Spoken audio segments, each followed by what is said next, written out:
Hi, good morning. Welcome to Public Speaking School Online. My name is George Asian and I'm delighted to be with you today. We're going to take a class that we call Language Power, Conversational yet Transformational Language or Vocabulary. How to be very conversational in your speaking and how to make a lot of impact with words. When it comes to public speaking, we focus on words. A lot of us focus on words. But we say often that it's not just the words that you say that matter, but the delivery. In public speaking, content is not as much a king or as not king as it were. What is king is delivery. How you're able to deliver the content in a very impactful way is what makes content true. It's what makes your speaking as grandiose, as great as it should be. I like to quote from Aristotle. Aristotle was an ancient Greek philosopher, and he once said that in making a speech, one must study 3 points.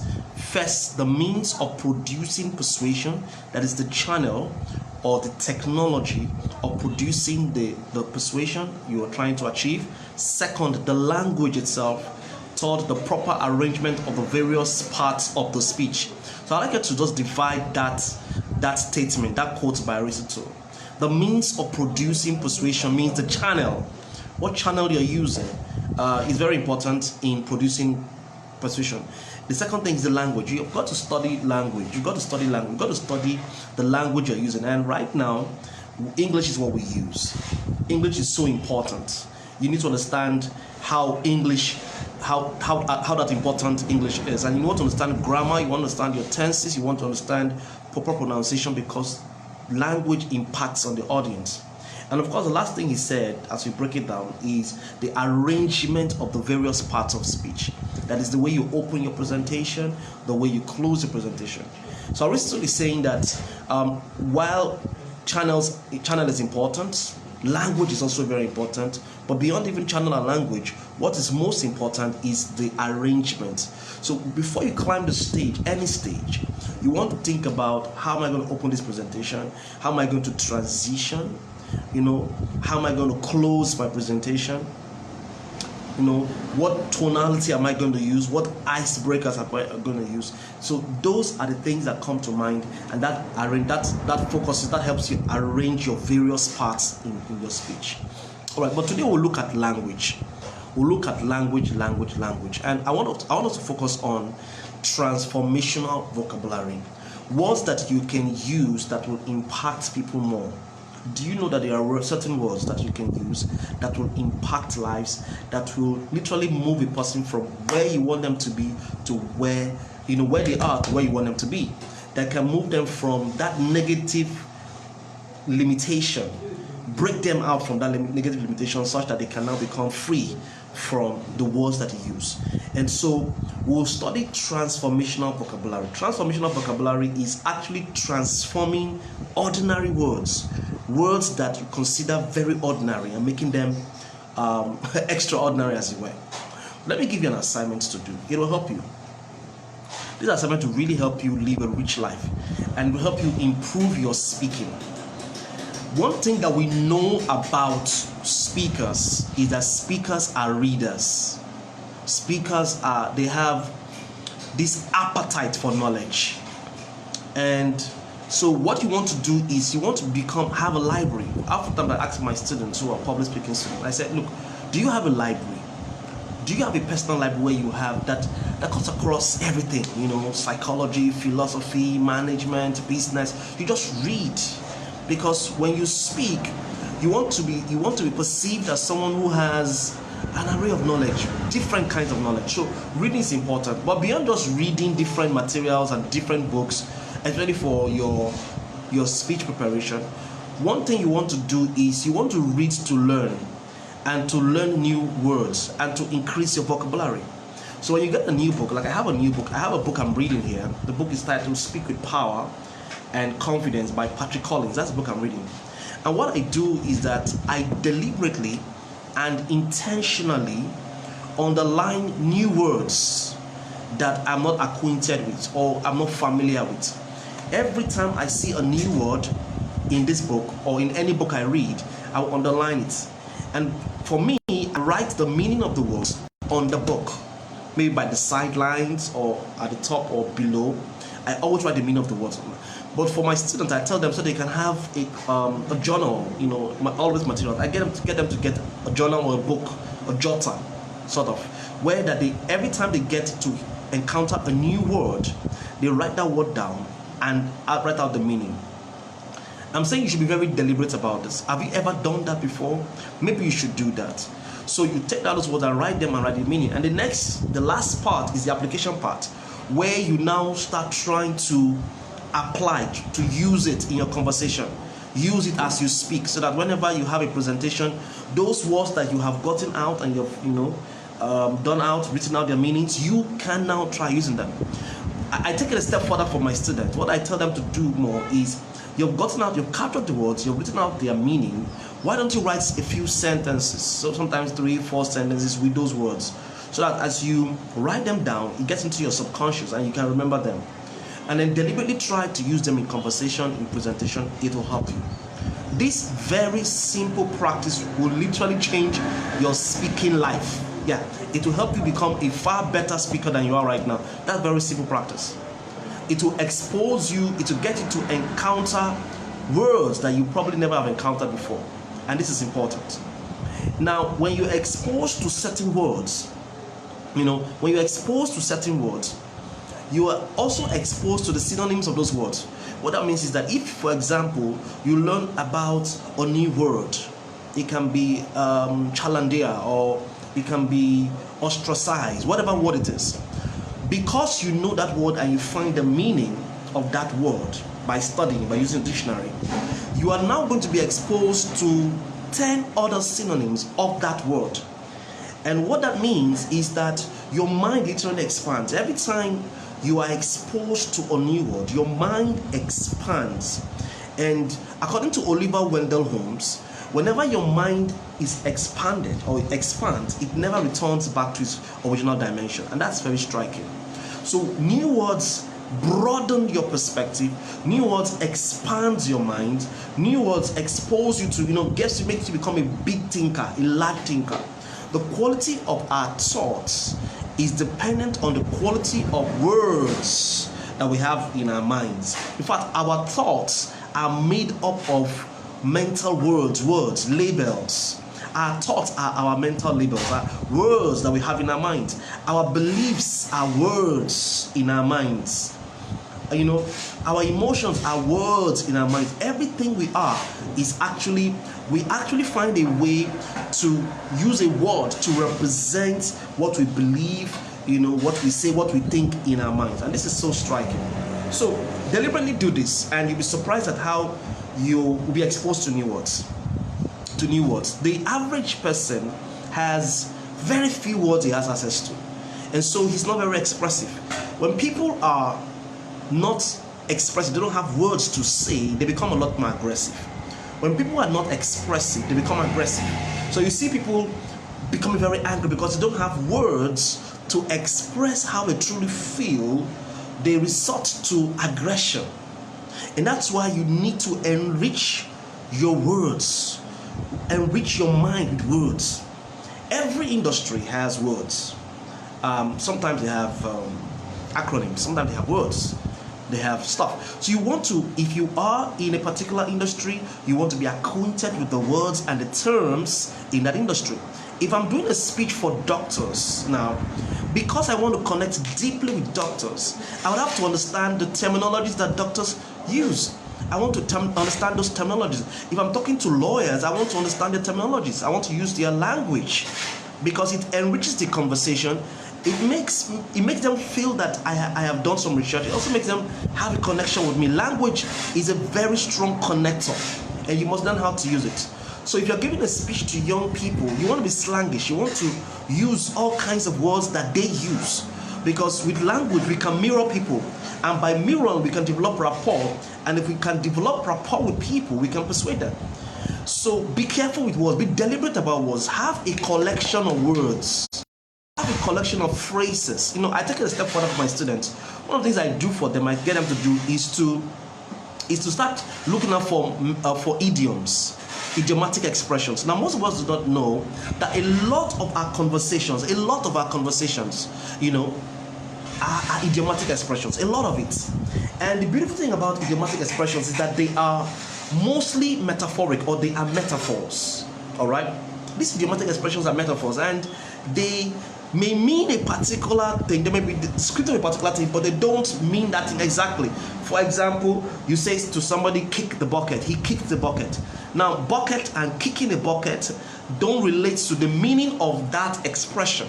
So kicking the bucket is a metaphor for the true meaning of it. And the true meaning of that idiomatic expression is that he died. I'm sure you know that. There are 1,001 metaphors that we use in conversation. In a lot of times, for example, you say, oh, he got it on a silver platter. Okay? Or words like, do not add salt, do not add insult into injury. Or things like, it takes two to tango. All right, or moving from frying pan to fire. All of those things are metaphors, and guess what they do? They literally inspire the imagination of people. So I get my students to write down a lot of metaphors. I get them to encounter metaphors and begin to use it in their conversation, begin to use it in their expressions. Because when you start using metaphors and idiomatic expressions, you are literally going to inspire the imagination of people. And when you inspire the imagination of people, you're literally putting them into trance. And if you can put them into trance, you can persuade them. So this is so important. Words are powerful. When words come, they don't just come their own. When words come, they come with emotions. When words come, they come with imagery. And so the phrasing of your words, the phrasing of your words, the use of clauses, the use of words is important.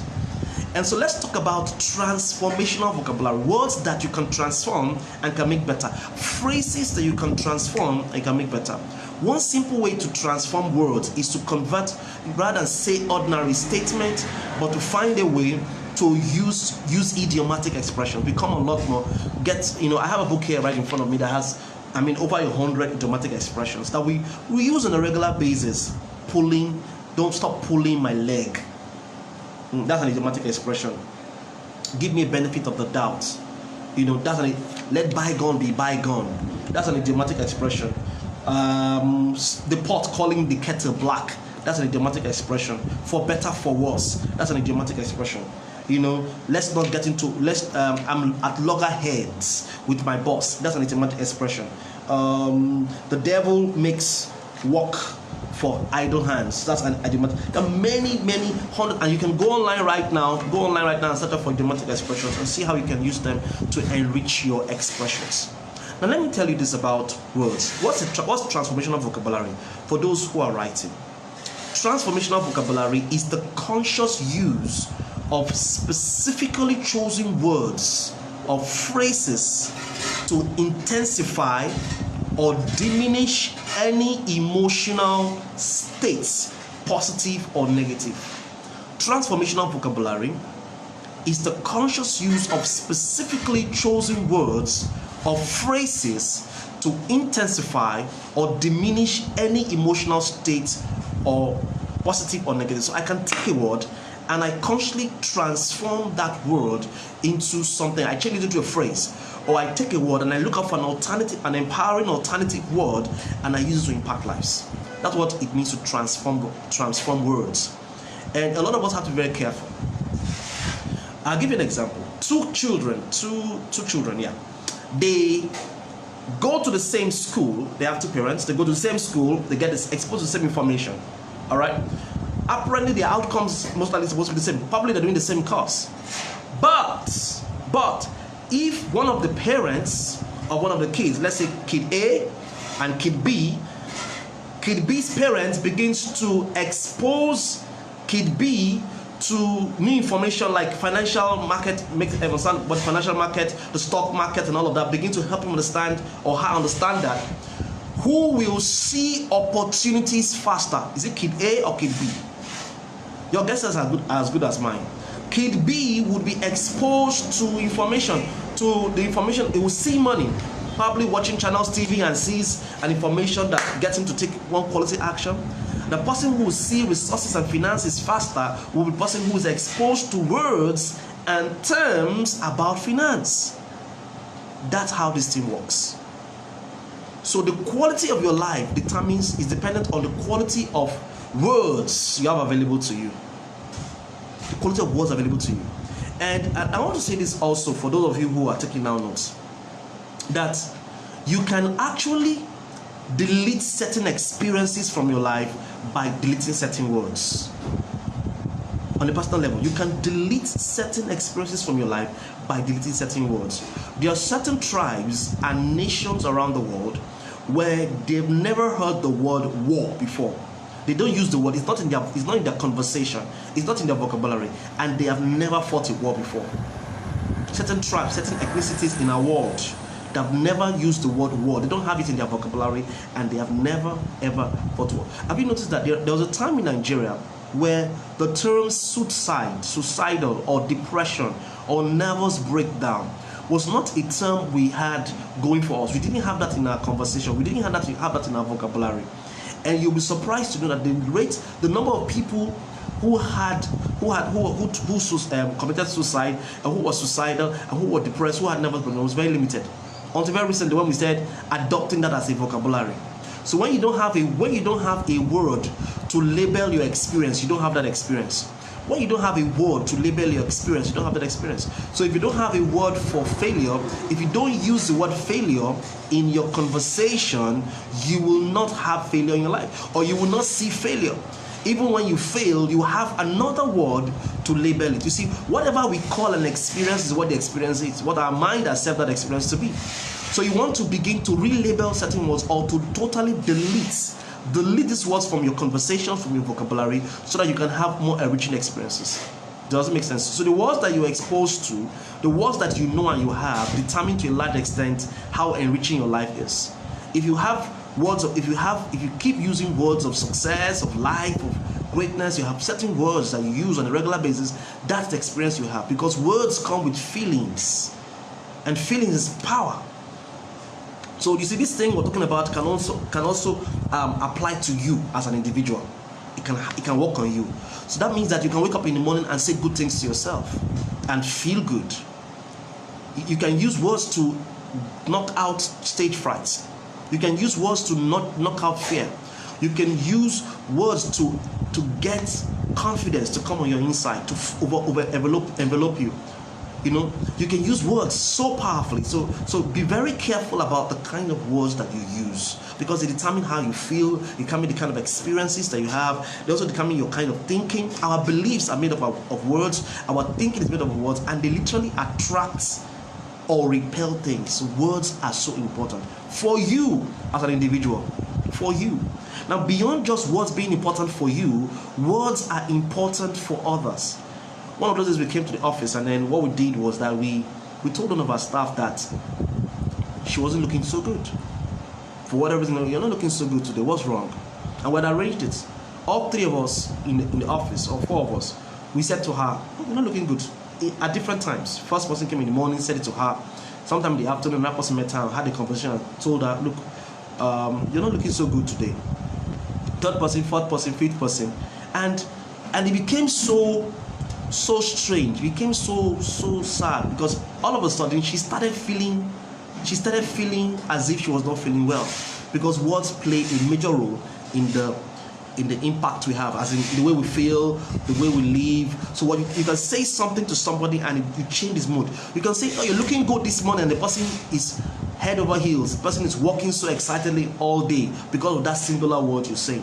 You can be on the podium, and just one word or one phrase you say transforms a person's life. One word or phrase can change your states. Words can create a biological reaction effect in your body. There are certain chemicals in your body that you just say a few words, and those chemicals will release. We call them hormones. Dopamine will be released. Habitual words, the words you say repeatedly, will shape your states, will shape how you constantly are, and determine a whole lot in your life. When two people meet, words play a major role in the kind of action either of them will take. So words are so important.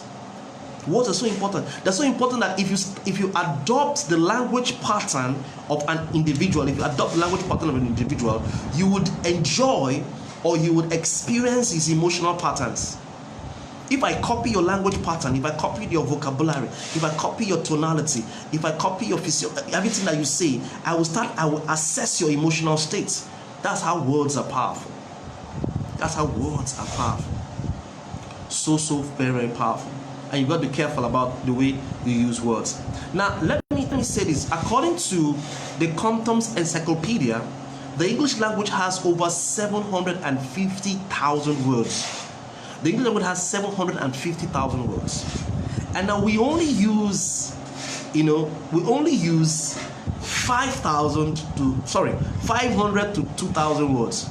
The average guy uses 500 to 2,000 words. And so you can imagine that we have over 750,000 words available for usage, and we in English language, and we only use on the average between 500 to 2,000 words. Isn't that strange? So English is the most versatile, most dynamic language in the world. The next language that has more vocabulary is German language, and has only 40,000. Do you see the disparity? Do you see the disparity? Do you see the gap? 40,000 words to 750,000 words. And the reason is because the English language borrows a lot. I mean, almost all of the words you use in English language is borrowed from other languages, from chocolate to cartoon to entrepreneur to restaurant to Chevrolet to chivalry to machete. They all have meanings. They all have on a regular basis in the English language that are not English in they are from others. But it's interesting to know that the average person has 500 to 2,000 words, and that limits your experiences. You want to enjoy your life, say more words. Be more expressive. Be more expressive in words. You want to enjoy the quality of your life, be more expressive. Use of words. Words are the building blocks of human experiences. And the building blocks of human experiences. So if you enrich your vocabulary today, if you become deliberate, you would enrich your life. I'm giving you an assignment to do, and I want you to do it. I want you to do it. I want you to make sure you do it. Get a book, any book. Read the book. Underline words that you feel you don't know, and incorporate them in your conversation. See how your perception with others would increase. So important. So important. The Bible has 12,000 vocabularies, just 12,000. Shakespeare has 33,000 vocabularies. Isaac Newton, that great physics person, had 25,000 vocabularies in his language. And unfortunately for us as individuals, we all just use between 2,000. The very unintelligent person use between 2,000 words, between 500 to 2,000 words. If you want to be smart, you want to have more than 3,000 to 5,000 words in your vocabulary that you have access to. Because the more words you have access to, the more experiences. The first thing that happens to you is that your mind expands in thinking. You think at a very wider level. Your perspective is broader. And the next thing that happens to you is that your thoughts are deeper. You become a lot more philosophical. You can think through things better than the person who doesn't have access to more words. And that's why words. And then in your expressions are richer. When you express words, people can get to understand you from different angles. You can have options. You must always have options. You say this, you say that, you say this, so that people can see what you're saying. Now, Richard Tarsaros says that we have more than 3,000 words in the English language describing various emotions. Over 1,051 of them words are positive, and over 2,286 words are negative. That's strange and that's strong. So what that means is that you have twice as much words that are negative in our English expressions than positive words. Now, from this research I just did, it makes me realize that, look, you know what? You have to speak more times, more positive words, twice as much for you to have enriching experiences. So, what I want to say to you is this. Words matter. Words really matter. Words really matter. The kind of words you use matter. They determine a whole lot. A whole lot. A whole lot. And I will encourage you to be a lot deliberate about the words that you use. A lot deliberate about the words you use. When you speak, be very deliberate about it. Be very conscious about it and be very deliberate about it. Begin to use words that will enrich people's experiences. Begin to use words that will enrich people's experiences. So what I want to say is this. You can take a word, an ordinary word, and transform it. How about that? You can take a word, an ordinary word, and transform it. Let me give you an example. When someone says to you, how are you doing? What's your response? A typical response is, I'm fine. Nah, that's not rich enough. That's very bland. That's very ordinary. When you just respond, I'm fine. Why not say, I'm fabulous? Or I'm fantastic? Why not say, I'm great? Someone asks, how's your day? You say, I'm splendid. So you've literally transformed, you've made a word. You said, oh, my day was good, or good. You've transformed good to splendid. You've transformed fine to fantastic. Now, first of all, by transforming that word fine to fantastic or good to splendid, you make yourself feel good and you make the other person feel good. You trigger, you get his, one of the ways to persuade people is to get them, you get his consciousness of why is it today good? Why is today splendid? Or why are you fantastic? Any smart person, if I were the person, I'd find out why are you fantastic? Why are you splendid? Because you've learned how to transform words. Alright, so be very deliberate about, don't just use ordinary words in your presentation. Transform those words. Make them better. Make them out, take them a notch higher. For example, you can say, instead of saying have courage, you can say, let's take a notch. Courage can be, or rather say confidence. Confidence is a lower notch. You can say not courage and you lift it up to the next one and say confidence. Or confidence to courage, right? Confidence to courage. Alright, so you can take words higher. You can step them up. Step your words higher in your presentation. Don't just use ordinary words. And for your own personal life, be very careful what words you use. Let me give you some words that are negative that you can literally tone down so that it doesn't have as much impact on your body. I'll give you a few words and I'll call it a wrap for today. Words like, instead of using the word depressed, why don't you say, I'm just a little down? Because you see, if you say the word depressed, the system entirely goes down. If you tell anybody you're looking depressed, the person's system goes down. What causes our emotions, causes biological chemicals to begin running our system. So rather than say I'm depressed, say the words I'm a little down. Rather than say I'm lonely, change the word to a phrase and say I'm open for love or I'm open to love. Rather than say I'm exhausted, say I need recharging. Rather than say failure, I failed, say I'm learning. Rather than say I'm frustrated, say I'm fascinated. That is an empowering alternative rather than using negative word. Rather than say, oh, I'm just so frustrated, you say I'm fascinated. Rather than say I hate, use the word I prefer. Rather than the word say, oh, I'm overloaded with work, use the word I'm stretching. Rather than say I'm sad, use the word I'm quiet. Rather than the word this feels terrible, use the word this feels different. So look out for words that you can, especially with negative words, all right? Because we'll show you the relationship between your words and your experiences. Look out for words that are negative and find an empowering alternative. Transform those words into something. You're not lying about it, but you are just not using those words so that your mind and your body doesn't respond to those negative words. You're looking for another word that is an empowering alternative. Doesn't make sense to you? And look up for ordinary words, just ordinary words that you use on a regular basis and take them a notch higher. Take them better. If you do this, your life won't be the same again. As a recap, I've told you to do 3 things or 4 things or so. 1, start reading. Become a voracious reader. Get books. Underline new words you don't know. Copy them out. Write their meanings. Incorporate them in your conversation. That's 1. Number 2, I've told you to, so read, underline words, transform ordinary words into fantastic words. Look up for an empowering alternative. Ordinary words you use, make them more fantastic. Whether you're talking to yourself or you're speaking to people. Number